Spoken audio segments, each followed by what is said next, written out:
Welcome to the next episode of the CAPB podcast. Today we have Pat Smith of Pat Smith comedy fame, formerly of the Royal Anglian Regiment, the Vikings, 1st Battalion. Welcome, Pat. Cheers. Nice intro. Thank you. Well, mate. It's lovely to be here.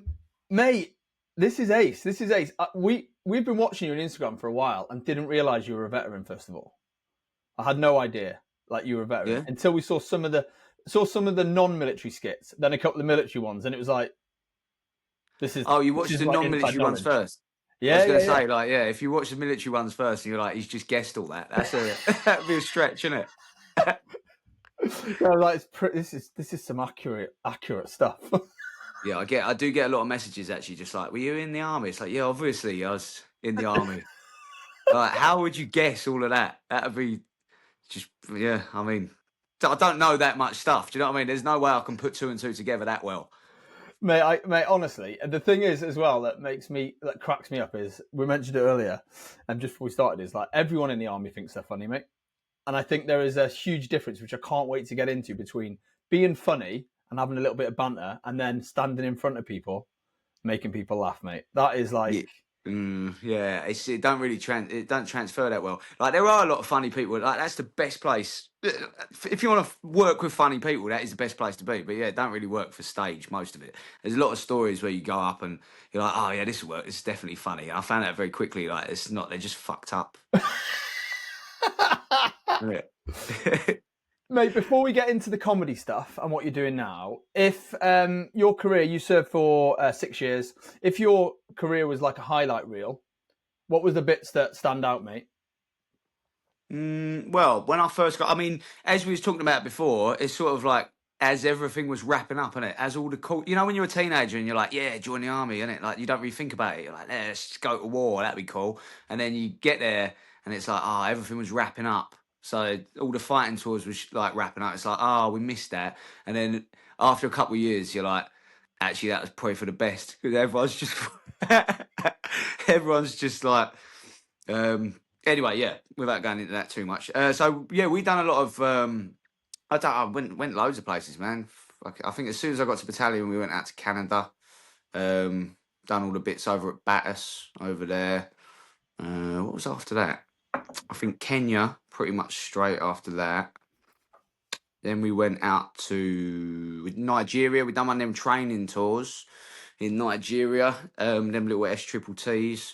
That was quite funny, to be fair, because like, we were obviously training their army and navy to fight Boko Haram, weren't we? And it's like, I didn't realise, right, that the people who join the army in Nigeria, like, they sign up for life. Did you know that? Fuck that. Yeah, like, they can ask to leave, but like, they can say no. So there was people who were training there that were like nearly 60, and then you could tell they just didn't give a fuck. They were like, I'm gonna get sent somewhere, it's probably gonna go wrong. I'm like 60. Do you know what I mean? So yeah, a lot of them didn't give a fuck, and all the younger ones, they just like sneak off and smoke a joint in the bush. So they just didn't give a shit, mate. We was on the ranges actually. Because we were doing march and shoots and stuff with them. I remember we was on the ranges, we were walking up and down the line, like, right, what's just making sure they're safe. We see one geezer and he like sellotaped his eye closed. We're like, what are you doing? He was like, I can't wink, so I've had to tape it closed. And we're like, yeah, that's fine, but you've taped the wrong fucking eye. So yeah, that was a laugh out there. Where else did I go? Louisiana, we went and worked with the Americans in Louisiana. Gibraltar for a bit as well. And then I got malaria from that Nigeria tour. So I ended up, because I went on, that didn't come out till I was home, right? So I went on a promotion course and it came out in Brecon. So I think I was like the only person to go down with malaria in Brecon ever. So obviously it's a promotion course, isn't it? So they're like, just push through, don't be a pussy. And yeah, I did, but then I ended up doing a week in intensive care. So that was a laugh. Did you pass the course? Nah, I was like, I was about to do it again. So I was like, I don't, do you know what I mean? I can't be bothered. Like, by that point, by the time I got out of hospital, I couldn't really walk and that. So I was like, that's so much effort getting myself back up. I was like, I'm just going to leave. Which there was other bits that I wanted to do anyway. So I'm kind of glad that I did now, because it's going all right. Do you know what I mean? Yeah.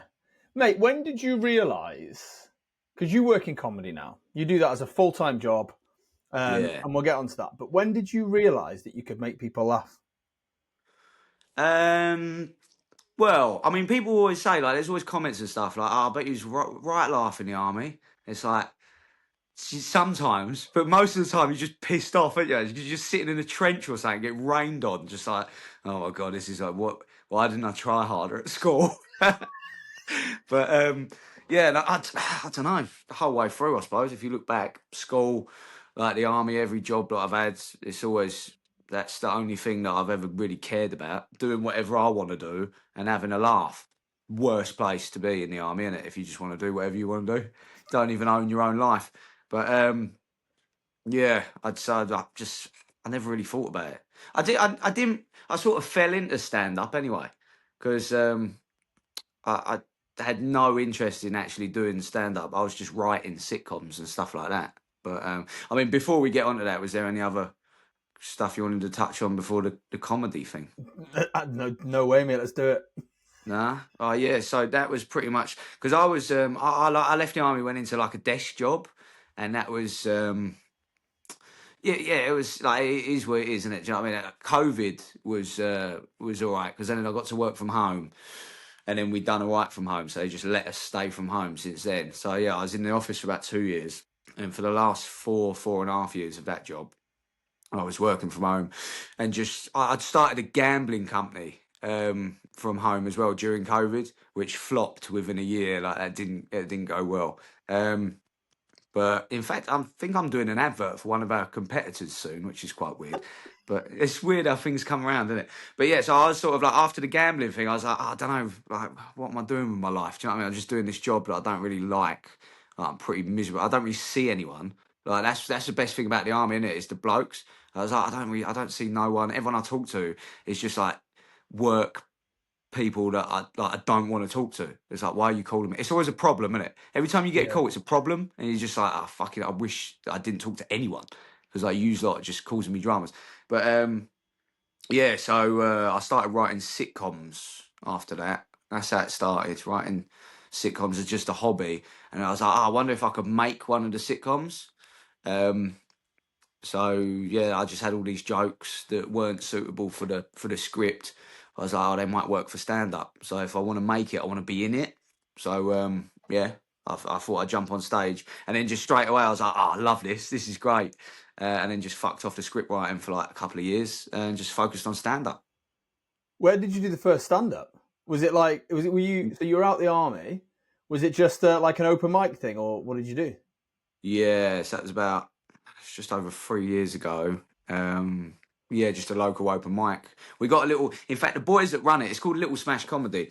It used to be in a pub near, right, just down the road in Southend, and then they've actually bought a bar now called Up the Road, which is nearby. Great bar. If anyone's listening, go there. It's lovely, lovely cocktails. Actually, just a quick shout out to the bar. But it's yeah, it's like a comedian's bar and cocktail lounge sort of thing. But it's a comedy club. They've turned it into a comedy club, so it's brilliant, man. That's a great venue. So I could just nip there. They still do the open mic on a Sunday, so I could nip down there. You know, run some new stuff on a Sunday if I got anything. But yeah, so that's where was I? What was I talking about? Where you So, started? First open mic yeah, night. yeah. So yeah, that's pretty much where I started. Good lads, good bar, good club. Go there, up the road. Was it an instant success? So when you stood on the stage Nah. that first time, probably bricking it. Was it like fuck? Yeah, it was terrible. Yeah, it's like I think I took an iPad up the first time. I don't think I looked away from the iPad once, but like quite a few of the jokes did land, and that's where I was like, oh mate, buzzing. Do you know what I mean? Like, I've got to do that again, but like good because everyone starts out really dark. Well, not everyone, but like a lot of blokes when they start stand up, they go like a bit too dark. And then yeah, eventually you just sort of you start stepping away from that because the more gigs you do, the more you realise like not everyone wants to hear that shit. Do you know what I mean? Like people don't always want fucked up stuff. So yeah, it's weird. You start stepping away from the dark stuff, and then eventually you start trying to step away from the sexual stuff, which is actually very hard. It's like really hard to write clean jokes, which is like my main focus now. Just like don't write another dick joke. That's all that pops into your head whenever I sit down to write. Um, but yeah, man, yeah, that's so that's where I started, and now we're 3 years later. Done the online stuff. That's, to be honest, that's the only reason I can do it full time. Because when you're starting out, the money from stand up's dreadful. So like the online stuff, it's I just went on holiday last year to Turkey. Not very good on holidays. I get bored, so I started doing the online stuff when I was there. And yeah, now it's made me it's got me to a point where I can do this full time, man. The army stuff. I know. Apologise if you can answer, but the army stuff, right? Do you obviously you have an affinity and we've lived that life and you can relate to it? Do you write those, or is it just off the top of your head? Nah, I do sit down and write. So I'll knock all of my reels up for the week on a Monday, and then I'll sit down usually on a Tuesday and just try and get it all out of the way. So I've got about people are like, oh, how do you like you must be running out of ideas, and like honestly, every week I'm like, I'm gonna run out of ideas soon, but then I look through my notes and I've got like 1,300 ideas because they just keep popping in. And I jot them down, and now I'm like, well, it's like, there's going to be something in here that's not shit. Do you know what I mean? Mate, is I what did I get that right? That you started doing the reels and stuff a year ago? Yeah, last summer. Yeah, I was on holiday. So you're at like over 80,000 followers on Instagram, and that's in 1 year. Yeah, I think we're about 75 on Facebook and about 50 something on TikTok. It's going all right, man. Yeah. And then the next, Mate, I watched a video. I watched it again earlier on.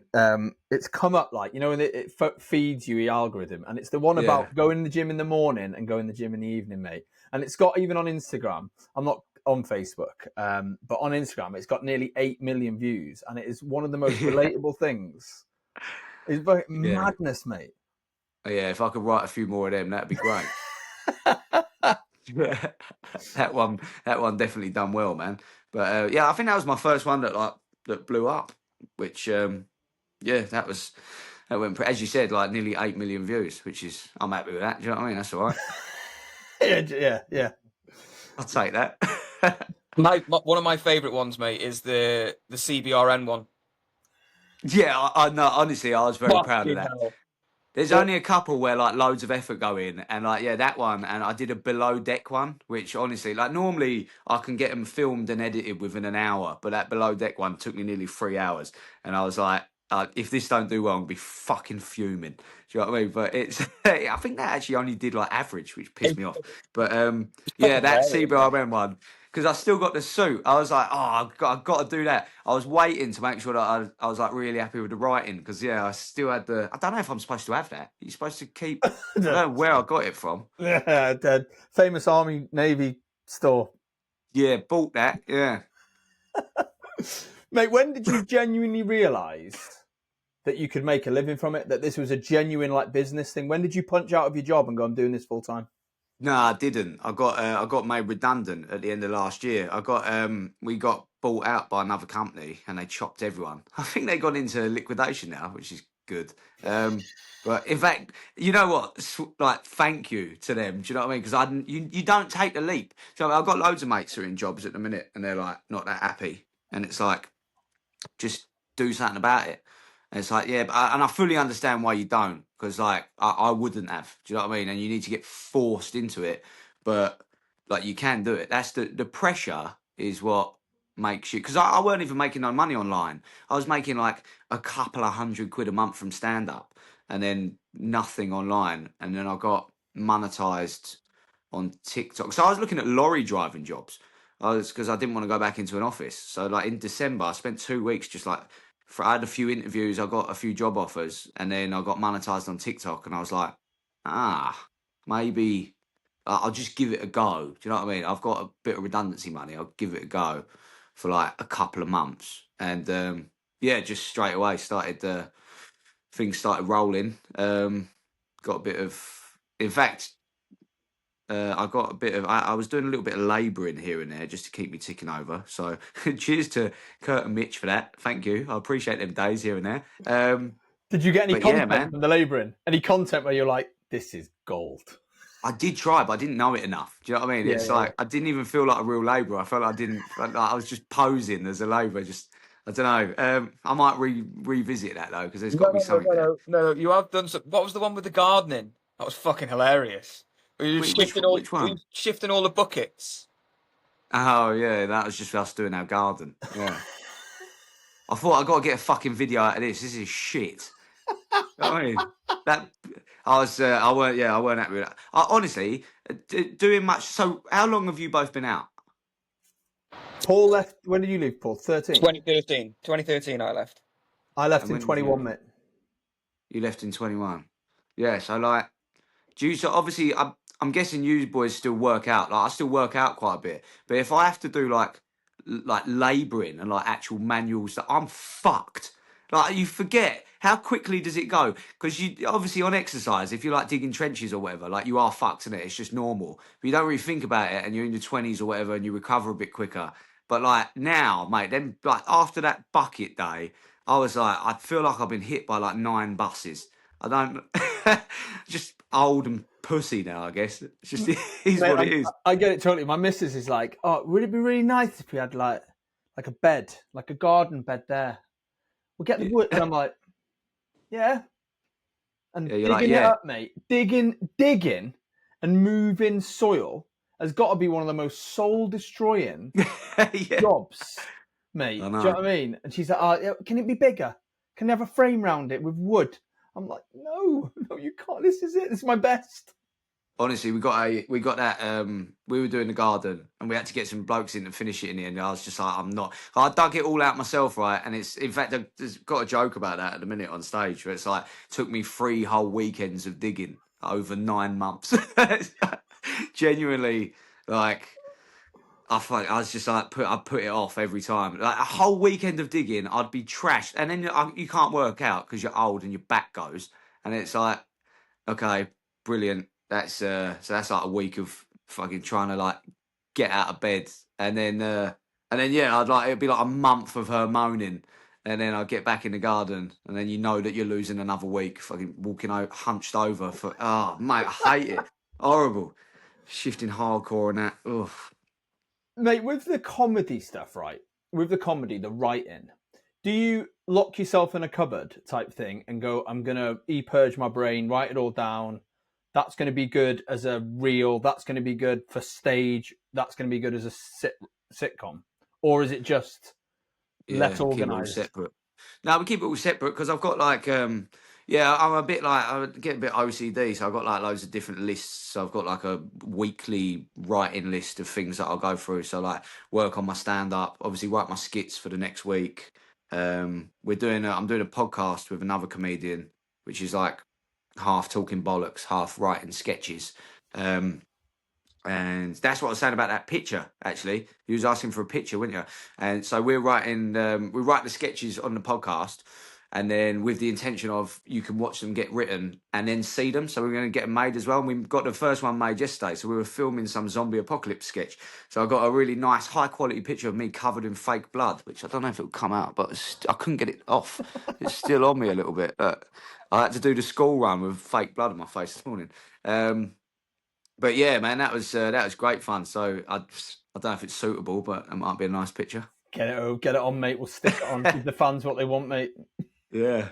So yeah, sorry. So yeah, it's all separate, really. Stand up, skits, sketches, sitcoms. Been a bit parked because I'm too busy. And then I'll get some.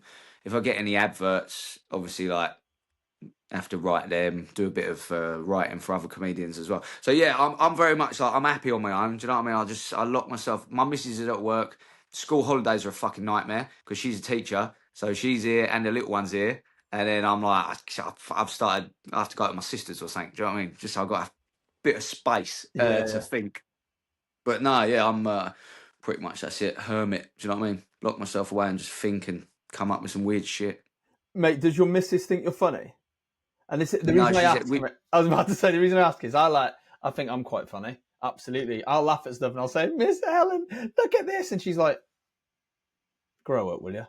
Yeah, sounds about right. You know Yeah, what I I mean? think You're like, uh-huh. How long have you two been together? Helen and I have been 10 years, 9 years.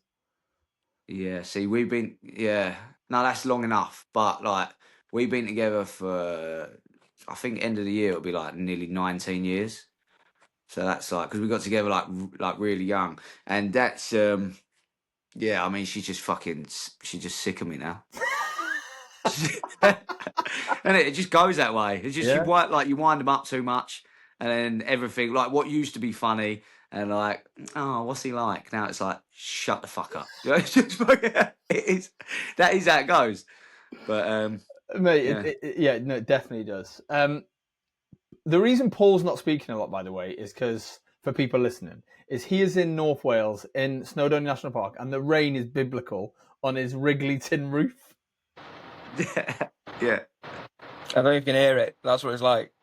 I'm not even fucking joking. It's ridiculous, mate. I'm like, I've got so much. I believe no one can fucking hear me. So what's the point?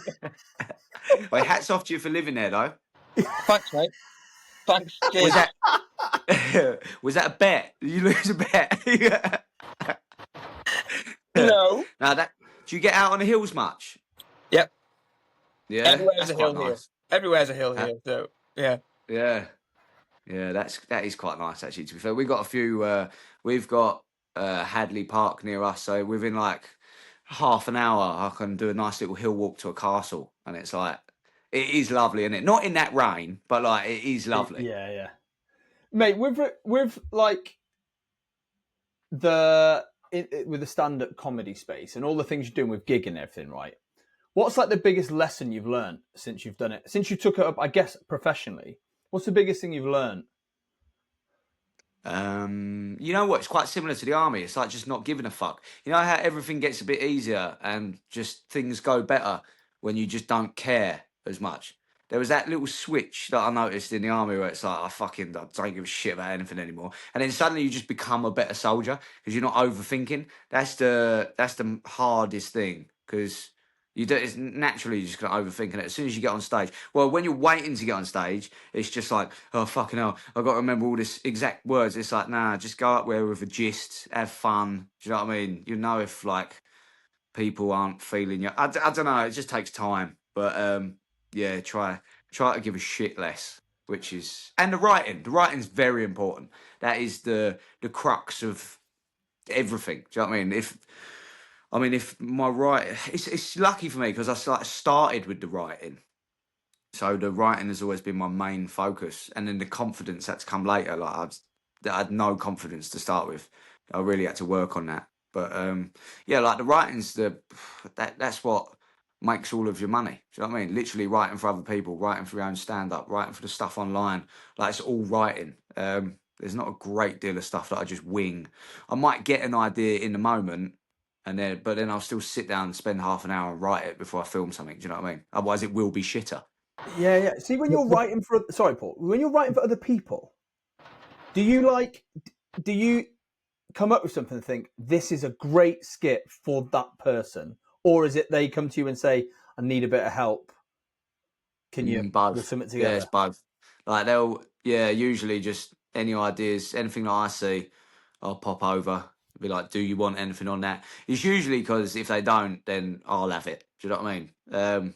But if they might, then they'll probably usually they have an idea themselves and be like, can you just give us everything you got on this? And it's like, just sit down, chuck an hour at that. Happy days. Get on with my stuff after. You mentioned the confidence aspect of it, mate. You've recently you went up to Edinburgh, didn't you? Edinburgh Fringe. What was that like? Yeah, that's nice. That's a good way of getting your confidence up quickly because I mean, I was doing about 4 or 5 shows a day, so that's not mine. Like just other people's, just hopping on compilations and stuff. But yeah, it's great up there. It's the problem is we kicked the arse out of it. So we had a load of the Essex boys. We were up there. I was with them, and yeah, I mean, the show's sort of like it's busy anyway. It's a lot, but then when you're out drinking till like 3 a.m. every night as well, and then we were doing a brunch show at 11 every day, so that's sort of turn up like, oh, I'm gonna. Actually, that's how I felt yesterday. I was filming that. We had a wedding on Saturdays. I was filming that sketch yesterday, hanging out my arse, mate. But bit of fun, isn't it? Mate, did you with the filming stuff, right? And like with the content, do you outsource that, or are you like learning that as you go as well about editing, cutting it, or does it look like? No, the sketches and the skits are like a bit different. So the skits I do myself, they're just like a bit shorter, and then the sketches, the ones that we're writing on the podcast to film, they're a bit longer. They've got a cast, so we hired a cameraman, to do all the filming and the sound and everything like that, which is quite nice because I wanted all of me and Tash, who do the podcast. Again, Tasha Klusky, very funny. Yeah, so we wanted it just to be comedians. Then it's like just help people out in it. Then we can like clip it and give reels out and collaborate and hopefully help them build their socials as well. But yeah, that was nice because obviously everyone's got a comedian mindset. So I'm just there hanging out my fucking hoop, and it's like people can pick up the slack, and you know that like everyone's idea is to try and make it as funny as possible, which was very handy because yeah, it was in a bad way. Yeah, it was fun though. It got rid of a hangover pretty quick, but yeah, it's nice to do it with all. I can't remember what the original question was. What was the actual question? We're blended too. It's all good, mate. It's all good. It's all good. With the what's the plan next for you, mate? What's like? Because is it to be on the telly box on your 8 out of 10 Cats live at the Apollo, or is it to nail a like sitcom that's going to go massive? I don't really like answering to people, so I don't think. Although to be honest, I'm not sure that I would get on telly anyway. I don't know. I'm not sure. I did have one. I did get cast in some pilot for a comedy panel show before, and then they called me up the next day, and they were like, "Oh, the executives have been through your social media, and they don't." They don't think that your values align with that of the network, so we've got to let you go on this one. And at the time, I didn't have no work on, so I was like, "Oh, really? What is it? I'll take it down." Just bitched out straight away. It's just like, "Fine, whatever you want me to do." I was like, but no, they were like, "Nah." Which is a bit of a kick in the balls when you realise that the name of the show was called "Are You the Arsehole?" I was overqualified apparently. Too much of an arsehole to be on Are You the Arsehole?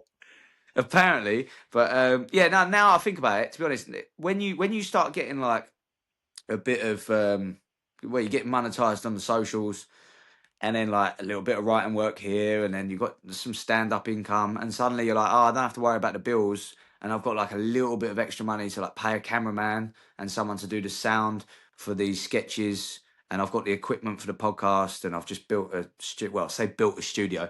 I've just turned our spare room into like something more suitable for the podcast. And then yeah, it's just like, well, maybe I can just make a living doing whatever the fuck I want, and you don't have to answer to anyone. So like, why would I want to be?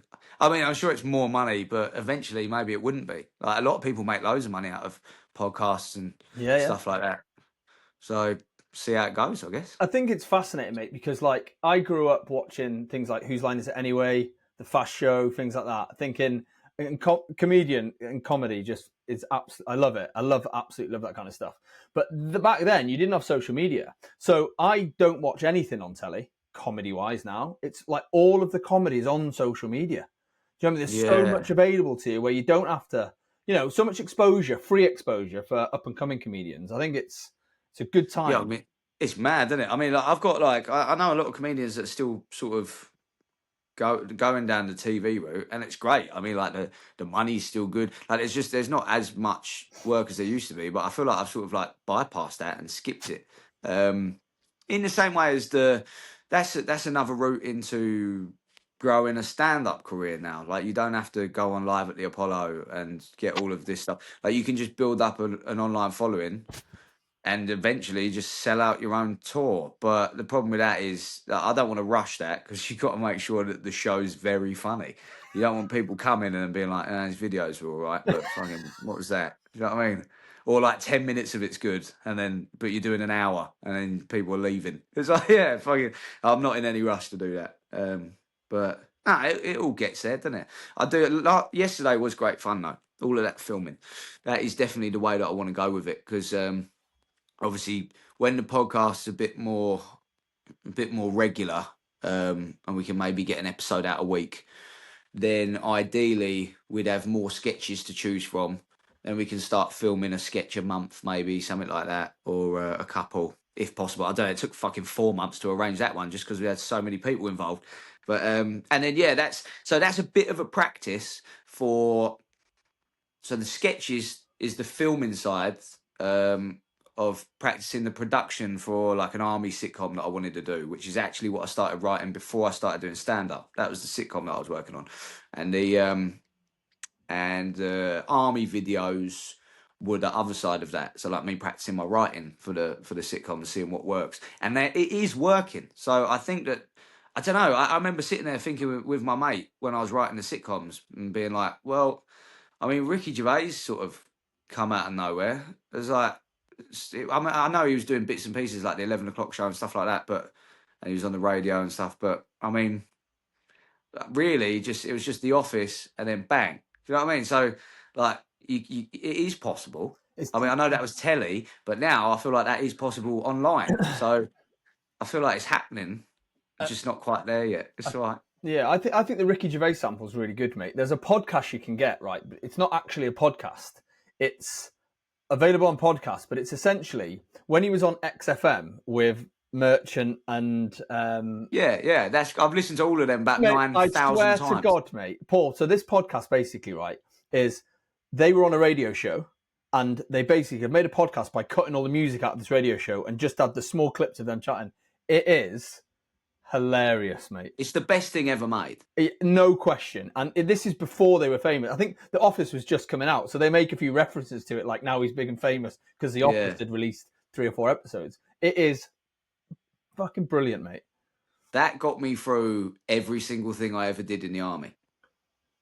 Every single place I went away. I remember being on what are the planes? What you know when they strip the plane out and you're just on like a cargo plane sitting on the net seating? Yeah. Like, I have a C-130.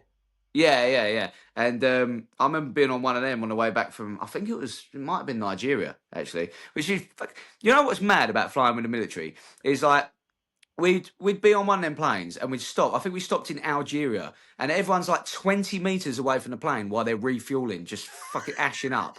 And then you get to Heathrow and it's like, you have to go 3.5 kilometres away from the fuck. It's like, you don't. You actually don't. The plane don't blow up. We did it in Algeria 4 hours ago.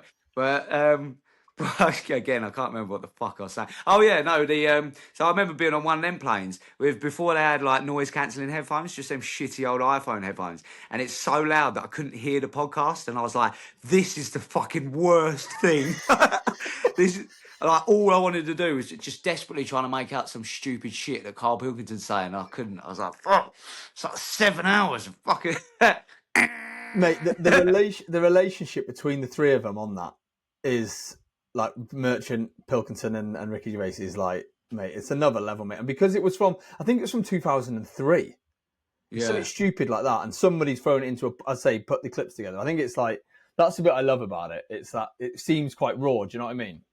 I always wanted that chemistry as well because, like, you have, you have that sort of banter and like winding each other up a bit too aggressively in the army. But like ever since I left, I was like, the comedy thing for me was just to have a laugh, innit, and enjoy what you do for a living. And I feel like that is the benchmark of like, can we? It's just fun, isn't it? Like the benchmark of just having a laugh. Like if you could get in a room like that. Although to be fair, a lot of the time he is fucking raging, isn't he? Yeah. He's not having a good time. That's why it's so funny for everyone else. Mate, mate, it's fucking brilliant, mate. Honestly. Mate, right, so a question I've got for you is how many times you've done stand-up, roughly, been on stage? 2 mates count? I don't know, 600, 700, something like that. How do you deal with people who heckle? I've had a lot of dickheads lately. Actually, I've had quite a few. Some. It depends. Like heckles ain't too bad, or even just like interaction if you can have a chat. But it's when people are talking and then you can see the rest of the crowd sort of like looking at them and not paying attention to you, and it just tanks the whole show. Because if they're shouting out, if it fucks up a joke, it's annoying, but like you can deal with it. Yeah. But if they're just chatting, and a lot of the time they'll just chat, and then it's like, oh, like what you saying, mate? Yeah, and then just they'll be like, nah, and then just turn back and carry on having their chat, and it's like, all right, well, you're not giving me anything, and you're fucking up the whole show for the rest of the crowd. So like, you're gonna have to fuck off. And there's not really like that can be a hard one. We had a lady at I was doing a British Comedian of the Year competition the other day, and there was a lady in the front row, and she weren't like horrible or anything. She just kept agreeing with like everything, but it would fuck up so many jokes. So like, I was on like sixth or something. So there was loads of like every single person that went up, she fucked up like a few of their jokes at least, just because she would like agree with what they're saying, but you'd agree on the setup and then ruin the punchline by agree. And I had to go in on her, but like because I was sixth, I was like a bit more ready. But Yeah. you do have to be like, all right, I'm gonna have to be a bit of a cunt, and then It's mad, mate, because people are paying money for tickets. So you're paying money for well, tickets to go in there, and then you're being a knob. Yeah. none of that worked though. Like people would go, even like the MC and everything was just like, look, we've all paid money to be here. No, who here has paid money to see her, listen to her talk, and everyone's like, no, visibly annoyed with her, but she's just got nothing. So. Yeah, I thought I'd go in a little bit hard. I mean, she took it a bit bad, to be honest, which is surprising. Considering that's the problem. Because as soon as she said something, I was like, "Fucking, I don't know what it was." Oh, you got a fucking bigger mouth than the Thames, you, ain't you, or something like that. And she was like, "That's rude." I was like, "That is." Like, fuck, I couldn't believe it. I was like, "Yeah, that's exactly what I'm going for." Like, shut the fuck up. Like, what are you talking about? And then, just kept like referencing that's rude, and to the point where you have to be like, you have got the awareness level of fucking Helen Keller, mate. Do you know what I mean? Like, no one wants you in this room, and I think eventually she did leave, but it's just a shame. Like some people, because it's Yeah, yeah. hard to stay funny and be mean. It's like Yeah. a tightrope, isn't it? But sometimes you have to lean towards meaner because they've just got nothing going on up there. Yeah. Yeah, but that's all right. It happens. It's just part of the job, isn't it? Yeah, no, definitely, mate, definitely. Okay, cool. So I guess to wrap up or to come up with a close of the podcast, Striptease. your own feet pics, your only is what's the one bit of advice you'd give to someone? Because as this we know in the military, it's a creative place. It just is. With people are creative, they make their own humor. There's a lot of funny people in the military. What's the one bit of advice you'd give to people or give to someone who is considering moving into the entertainment space? Well, it's a hard one to do in the military, I think, isn't it? Because, well, in the infantry, it would be hard because you can't really tell where you're going to be all the time. You can't book loads of gigs in, can you? They'll end up just getting cancelled. But I do know people that I was gigging with a lad in I want to say some part of the US military, but he's based over here and he's been gigging. But I don't think he's infantry, so it's a bit easier. But yeah, what if they? Are you saying if they got out and they wanted to go, just Yeah, generally wanted to go a bit of into advice? entertainment? A bit of advice you'd give to them that lessons that you've learned, or something that you'd say, listen, this is the one thing, whatever.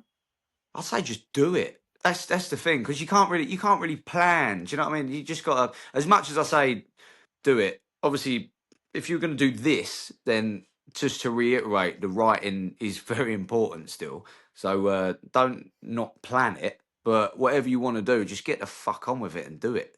That's I spent like 30 years just sort of like, I don't know, not sure. I mean, I know like I joined the army and did like loads of shit and started a fucking gambling company, but that was mostly after I got out of the army and I was like, right, now I want to fucking do shit, make up for lost time. And you gotta, that's the most important thing, because the more you try, the more you'll fail, and you got to fail before you work out what's actually going to work. So just fucking get out there and fuck loads of stuff up. Mate, That's pretty, I isn't love it, it? mate. Absolutely love it. That's the most important thing. Make as many mistakes as possible, because one of them will turn out to not be a mistake eventually, I think. Pat, honestly, So, in fact, that might be terrible advice. Don't just make mistakes that come out wrong. Don't just try things and put yourself out there. Yeah, don't fucking just go out there and be like, he said make mistakes, and then just punch the fucking just a random person. Like, just wind that in just before that. Well, Pat did say. Yeah, It's like, Pat said it, and he's like a famous comedian. yeah, no, put the knife down. I didn't mean that.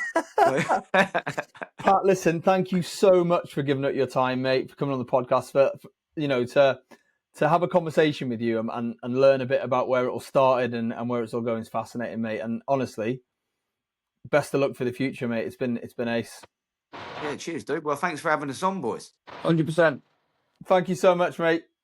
Been a pleasure. Take care.